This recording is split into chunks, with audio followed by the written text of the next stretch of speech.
नमस्कार, मैं हूं कुमार तोज और आप देख रहे हैं फर्स्ट वी आर झारखंड। इस वक्त की सबसे बड़ी खबर लेकर हम आपके सामने हाजिर है। लेकिन इससे पहले एक शेर मुझे बहुत ज्यादा याद आ रहा है, इसलिए सबसे पहले वो शेर आपको सुनाता हूं कि बहुत निकले मेरे अरमान लेकिन फिर भी कम निकले, बड़े बेआबरू होकर तेरे कूचे से हम निकले। आप समझ रहे होंगे, अगर आपने आज दिन भर की घटनाओं पर नजर दौड़ाई होगी जब हम आपके सामने हाजिर है उस वक्त तक, तो आपको ये समझ में आ रहा होगा कि किसके लिए हम ये शेर कह रहे हैं। हम ये शेर कह रहे हैं बिहार के मुख्यमंत्री नीतीश कुमार के लिए, जो पिछले 11 महीने से लगातार ये दावा कर रहे थे कि देश भर में हम विपक्षी पार्टियों को एकजुट कर नरेंद्र मोदी सरकार को उखाड़ फेंकेंगे। तरह तरह की बातें हो रही थी, लेकिन अब जो सबसे बड़ी खबर सामने आ रही है वो ये है कि नीतीश कुमार की हालत वैसी ही हो गई है जैसे हमने शेर में कहा कि बड़े बेआबरू होकर तेरे कूचे से हम निकले। जो खबर हमारे पास सूत्रों के हवाले से आ रही है, नीतीश कुमार नाराज होकर बेंगलुरु की बैठक से वापस पटना लौटे हैं। जी हां, नीतीश कुमार नाराज होकर बेंगलुरु की बैठक से पटना लौटे हैं। कल शाम वो 300 करोड़, लगभग 300 करोड़ रुपया के चार्टर प्लेन में, आलीशान लग्जरियस चार्टर प्लेन में सवार होकर लालू प्रसाद यादव और तेजस्वी यादव के साथ बेंगलुरु गए थे। कल शाम सोनिया गांधी की डिनर थी, पार्टी थी, उसमें शामिल हुए और आज बैठक में शामिल हुए। लेकिन उसके बाद जो नीतीश का हाव भाव है ये बता रहा है कि नीतीश कुमार नाराज होकर बैठक से वापस लौटे हैं। हम आपको बता दें कि जो बेंगलुरु में विपक्षी पार्टियों की बैठक हुई उसके बाद प्रेस कॉन्फ्रेंस हुआ। नीतीश कुमार उस प्रेस कॉन्फ्रेंस में नहीं थे। नीतीश कुमार से जब बेंगलुरु में पत्रकारों ने सवाल पूछा, उन्होंने कहा हम यहां कुछ नहीं बोलेंगे, हम पटना बोलेंगे। और पटना में जब वो एयरपोर्ट पर उतरे तो बिना कुछ बोले, पत्रकारों का पूरा हुजूम वहां पर मौजूद था, मीडिया की ढेर सारी अनगिनत टीम वहां पर मौजूद थी, लेकिन बगैर कुछ बोले अपनी गाड़ी में सवार होकर उधर मीडिया की ओर झांके बगैर नीतीश कुमार वापस अपने आवास लौट गए। और उसके बाद जब हमने पता किया तो जानकारी ये मिल रही है कि नीतीश कुमार भारी नाराज होकर बेंगलुरु से विपक्षी पार्टियों की बैठक से वापस लौटे हैं। नीतीश कुमार को एक तरीके से वहां पूरी तरीके से इग्नोर करके रखा गया। जो नीतीश कुमार ये दावा कर रहे थे कि हम विपक्षी पार्टियों की एकता कराएंगे, वहां पर किनारे कर दिए गए थे।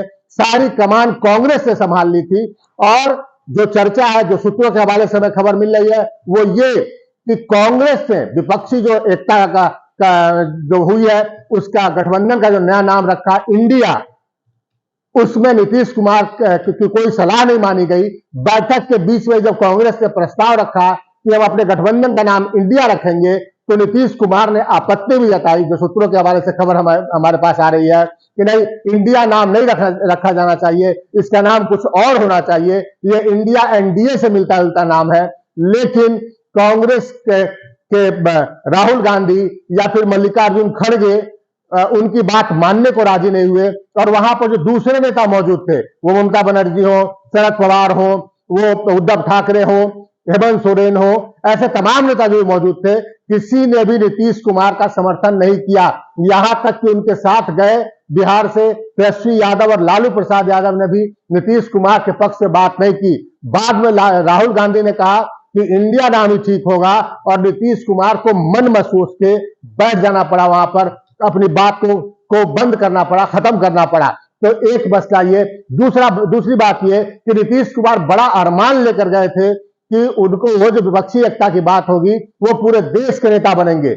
बार बार नीतीश कुमार हालांकि ये कहते आ रहे हैं कि नहीं, वो प्रधानमंत्री पद के दावेदार नहीं है। अपने समर्थकों को ये कहते आ रहे हैं कि वो देश का प्रधानमंत्री कैसा हो, नीतीश कुमार जैसा हो, ये नारा न लगाएं, इससे विपक्षी एकता में बाधा पहुंचेगी, इससे विपक्षी एकता में खलल पड़ेगी और ये कवायद जो कमजोर होगी। लेकिन कहीं ना कहीं मन में इच्छा थी कि हम की रोल में रहें, अहम रोल में रहें, और उनके अहम रोल में रहने की पूरी संभावना को खारिज कर दिया कांग्रेस ने।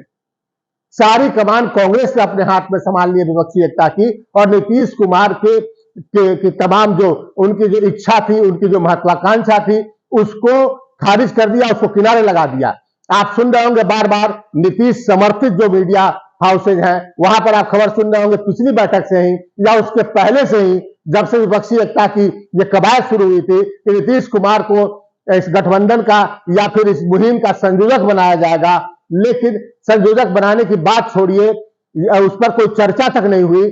बेंगलुरु की बैठक में यह बात सामने आई कि 11 सदस्यों की एक कमेटी, कोऑर्डिनेशन कमेटी बनाई जाएगी। वो भी अभी नहीं, अगली बैठक जो मुंबई में होने जा रही है उसमें 11 सदस्यों की कमेटी बनाई जाएगी और वो कमेटी सब कुछ डिसाइड करेगी कि कैसे गठबंधन होना है, कैसे तालमेल होना है, या फिर कैसे नरेंद्र मोदी सरकार को परास्त करने की रणनीति बनानी है। तो नीतीश कुमार के जो सारे अरमान, ये अरमान कि हमको की रोल में, हमको अहम रोल में रहना है, वो भी खारिज कर दिया गया, वो भी सपना टूट गया।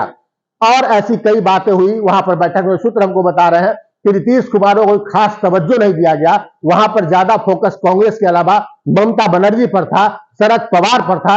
ऐसे नेताओं को खास तवज्जो दिया गया और नीतीश कुमार वहां लग रहा था कि जैसे एक आम नेता की तरह वहां पर मौजूद थे। जैसे महबूबा मुफ्ती अगर आई थी कश्मीर से, जैसे जैसे उनकी हैसियत थी वैसे ही हैसियत में नीतीश कुमार वहां पर थे। जैसे 2 सांसदों वाली पार्टी जो सीपीएम है, उसकी जो हैसियत थी वैसी ही स्थिति में नीतीश कुमार वहां पर थे। और उनकी कोई बात, जो वो चाह रहे थे नीतीश कुमार की हम रणनीति तैयार करें, वो कहीं कोई बात नहीं सुनी जा रही थी। सारी रणनीति बनाने की कमान, सारी प्लानिंग करने की जो भूमिका है, रोल है, वो कांग्रेस से अपने जिम्मे ले लिया और किनारे लगा दिए गए नीतीश। उस बैठक में, विपक्षी एकता की बैठक में नीतीश कुमार किनारे लगा दिए गए और उसके बाद वो नाराज होकर वापस लौटे। हम आपको बता दें कि वहां पर यह कहा गया, मल्लिकार्जुन खड़गे से जब पूछा गया कि, या फिर उन्होंने खुद बताया कि आखिरकार जो नेता इस बैठक में मौजूद थे, नीतीश कुमार, लालू प्रसाद यादव, तेजस्वी यादव जैसे कई नेता हैं, वो क्यों नहीं है इस प्रेस कॉन्फ्रेंस में। जब विपक्षी एकता की बैठक के बाद प्रेस कॉन्फ्रेंस किया गया था तो उन्होंने कहा कि उनको फ्लाइट पकड़नी थी, इसलिए वो जल्दीबाजी में निकल गए। लेकिन नीतीश कुमार को कोई सेवा विमान नहीं पकड़ना था। जो बेंगलुरु से पटना चलती है जहाज, वो नहीं पकड़ना था। इंडिगो या विस्तारा या एयर इंडिया का विमान उनको नहीं पकड़ना था। वो चार्टर प्लेन से गए थे, बकायदा बुक चार्टर प्लेन से गए थे और वो चार्टर प्लेन कल से उनके लिए बुक था। तो चार्टर प्लेन से उनको लौटना था और हेलीकॉप्टर नहीं था कि अंधेरा हो जाए तो नहीं उड़ेगा। वो चार्टर प्लेन है, वो रात भर उड़ सकता था। लेकिन उसने बता दिया कि नीतीश कुमार नाराज है। ना उन्होंने बेंगलुरु पत्रकारों से बात की और ना ही पटना पत्रकारों से बात की। तो सपना जो टूटा नीतीश कुमार का, वो झलक आपको देखने को मिली आपको, बेंगलुरु से लेकर पटना तक। तो नीतीश कुमार की दाल नहीं गली, ये सबसे बड़ी खबर है। और इस पर बीजेपी का जो है प्रतिक्रिया भी आ गई। अभी कुछ देर पहले सुशील मोदी का बयान आया कि नीतीश कुमार का सपना टूट गया, नीतीश कुमार किनारे कर दिए गए, इसलिए नीतीश कुमार नाराज होकर वहां से निकल आए। तो कुल मिलाकर जो स्थिति है, नीतीश कुमार जो बात कहना चाह रहे थे, करना चाह रहे थे, वो सब नहीं हुआ। नीतीश कुमार की एक और प्लानिंग थी कि बिहार में, दरअसल है क्या कि बिहार में सबसे बड़ी मुसीबत नीतीश कुमार के सामने ये है कि उनके पास 16 एमपी है और उनको अपने एमपी की सीट बचानी है गठबंधन में। तो उनकी प्लानिंग शुरू से रही कि कांग्रेस सैक्रिफाइस करे, मतलब बलिदान दे, और हम लोग जो विपक्षी जो क्षेत्रीय पार्टियां हैं वो वहां पर अपने अपने राज्यों में वो लीड करे और वो चुनाव लड़े। कांग्रेस बलिदान दे जहां जहां विपक्षी पार्टियां मजबूत हैं। यानी बिहार में उनका कहना यह था कि बिहार में कांग्रेस जो वो अपने आप को एकदम समेट ले और जो सारी सीटें हैं वो आरजेडी, जेडीयू और फिर जो वाम पार्टियां उनके साथ है वो मिलकर बांट ले। लेकिन कांग्रेस ने कहीं ना कहीं ये भी क्लियर कर दिया कि वो बहुत ज्यादा सेक्रीफाइस करने को तैयार नहीं है, वो बहुत ज्यादा बलिदान देने को तैयार नहीं है कि हम विपक्षी एकता के नाम पर बलिदान दे देंगे। तो नीतीश कुमार के सामने संकट ये है कि किसी सूरत में बिहार में उनके 16 सिटिंग एमपीज के लिए टिकट मिलता हुआ, सीट मिलता हुआ गठबंधन में वो नहीं दिख रहा है। दरअसल हम पिछले चुनाव का ही देख लें आप, जब महागठबंधन था और 19 के चुनाव में, और उसमें नीतीश कुमार शामिल नहीं थे, तो उस समय 9 सीटों पर कांग्रेस लड़ी थी। तो कांग्रेस 9 से 8 पर आ सकती है। लेकिन अगर नीतीश कुमार ये सोच रहे हैं कि 2-3 पर कांग्रेस आ जाए, ये किसी सूरत में कांग्रेस के तेवर से स्पष्ट हो गया कि किसी सूरत में संभव नहीं है।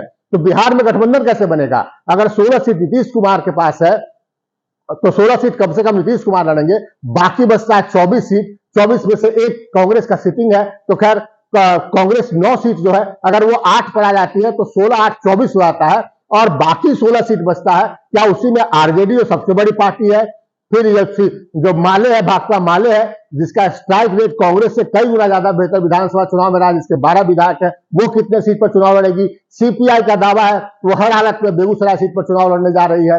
सीपीएम का भी एक सीट पर दावा है। तो नीतीश कुमार, किसी सूरत में नीतीश कुमार की पार्टी को 16 सीटें मिलती हुई नहीं दिख रही है। और कांग्रेस से अपने तेवर से यह स्पष्ट कर दिया है कि हम बहुत पीछे हटने नहीं जा रहे हैं।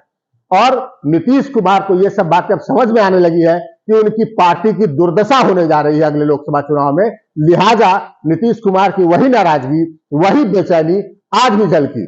तो कुल मिलाकर हम फिर से कह सकते हैं, नीतीश कुमार के सपने टूटे हैं, नीतीश कुमार की दाल नहीं गली है। उनके बॉडी लैंग्वेज ने सब कुछ बता दिया। विपक्षी एकता की बैठक हुई, उसके बाद घटनाक्रम ने सब कुछ बता दिया। तो ये इस वक्त की सबसे बड़ी खबर थी जो हमने आपके सामने रखी, आपको जिसकी जानकारी दी। आगे भी ऐसी जानकारी आपको देते रहेंगे। बने रहिएगा फर्स्ट बिहार झारखंड के साथ। फिलहाल हमको दीजिए इजाजत। नमस्कार।